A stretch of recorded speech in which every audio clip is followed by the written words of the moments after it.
বিষয়কে সামনে রেখে আলোচনা করব, কিন্তু আমার মূল পয়েন্ট হচ্ছে ইতিকাফ। তা আল্লাহর নবী সাল্লাল্লাহু আলাইহি ওয়াসাল্লাম ইতিকাফ করেছেন এবং তার উম্মতকে আদেশ দিয়েছেন, কথা ঠিক কিনা? তো আল্লাহ সুবহানাহু ওয়া তাআলা তার পবিত্র কালামুল মাঝে ইরশাদ করেছেন, ওয়ালা তুবাশিরুহুন্না ওয়া আনতুম আকিফুনা ফিল মাসাজিদ।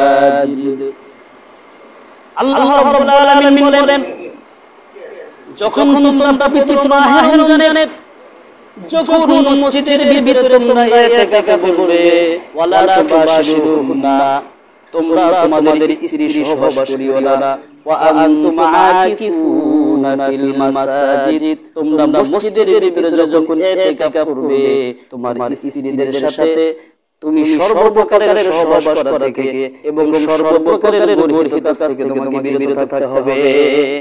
সর্বপ্রকারের কাজ থেকে কি থাকতে হবে? বিরত থাকতে হবে। আমার মসজিদের ভিতরে যখন আমি ইতিকাফ করব, আমার মহল্লার ভিতরে যখন আমি ইতিকাফে বসবো, আমার দুনিয়াবি সমস্ত চিন্তা আমাকে ছেড়ে দিতে হবে। আমি মসজিদে ইতিকাফে বসলাম, ইতিকাফে সব অবস্থায় বাড়ির হাজত ডুবে গেলাম, তাহলে ইতিকাফ হবে না। ইতিকাফ করতে হবে একমাত্র লিল্লাহিয়াত, একমাত্র আল্লাহর জন্য। কার জন্য? আর জোরে বলেন, কার জন্য? একমাত্র আল্লাহর জন্য ইতিকাফ করতে হবে। আর ইতিকাফ যারা করবেন আমাদের এই মসজিদের ভিতরে, তারা কেমন যেন সারা বছরের পুরা এলাকাবাসীর জিম্মাদারি তারা দিয়ে দিলেন। কিভাবে?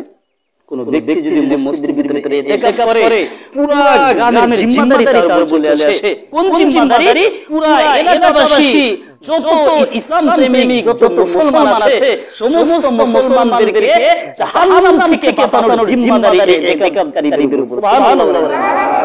যারা ইতিকাফে বসবেন তারা শুধুমাত্র তারা জান্নাত অর্জন না, আমাদেরকেও জাহান্নামের আগুন থেকে বাঁচানোর জন্য তারা ইতিকাফ করবেন।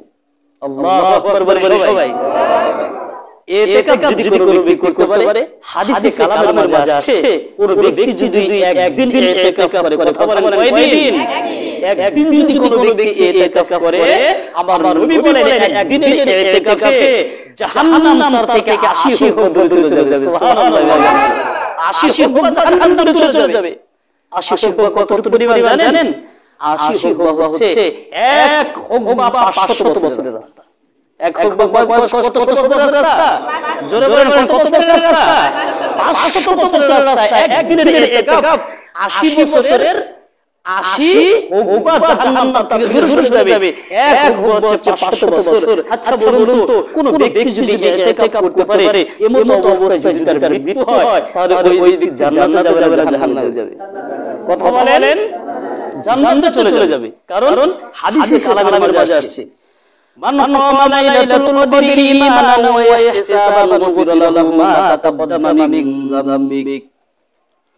রাসূল আরবি সাল্লাল্লাহু আলাইহি ওয়াসাল্লাম তার হাদিস শরীফের মাঝে, পবিত্র হাদিস শরীফের মাঝে স্পষ্টভাবে ইরশাদ করে ডাক বলেন, হে আমার উম্মতেরা, তোমাদের মধ্য থেকে যারা মসজিদে এসে রমজান মাসে ইতিকাফ করতে পারবে, আমার নবী বলেন তার ঈমান পবিত্র করে যদি মসজিদে ইতিকাফ করতে পারে, আমার আল্লাহ পিছনের জিন্দেগির সমস্ত গুনাহ মাফ করে দেবে। পিছনের সমস্ত গুনাহ মাফ করে দেবে। হাদিস আর প্রমাণ, মান লাইলাতুল কদরি ঈমানান ওয়া ইহতিসাবান গুফিরা লাহু মা তাকদ্দামা মিন যামবিক। শুধু তাই নয়, ইতিকাফের অনেক ফজিলত আছে। আমরা যদি হাজারো চেষ্টা করি, হয়তো আমরা গ্যারান্টি দিতে পারবো না যে এই রাত্রিতে আমি সবের পাইছি। গ্যারান্টি দিতে পারবো বলেন না। যখন কোন ব্যক্তি মসজিদের ভিতরে ইতিকাফের ভিতরে ঢুকবে, সে এখানে ঘুম পারবে, যদি সারা রাত্রিও যদি ঘুম পারে, তবুও তার ঘুমটা ইবাদত হয়ে যাবে। সুবহানাল্লাহ।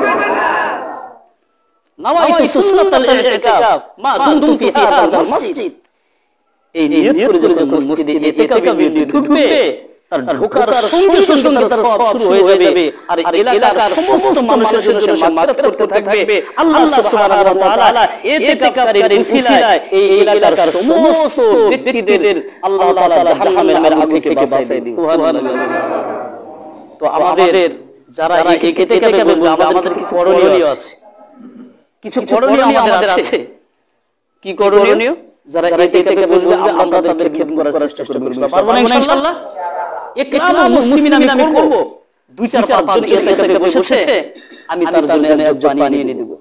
আমি তাকে এক গ্লাস পানি ভরে দেব। আমি তার জন্য ওজুর পানির ব্যবস্থা করে দেব। ওজুর পানির বদলটা হাতে তুলে দেব। আমি তার জুতাটা ঠিক করে দেব। ও ভাই, আসলে জানেন না যারা পৃথিবীতে বড় হয়েছে, যারা বড় বড় মনীষী রূপান্তরিত হয়েছে, তারা সকলে সর্বপ্রথম নিজেকে কেটে দিয়েছে।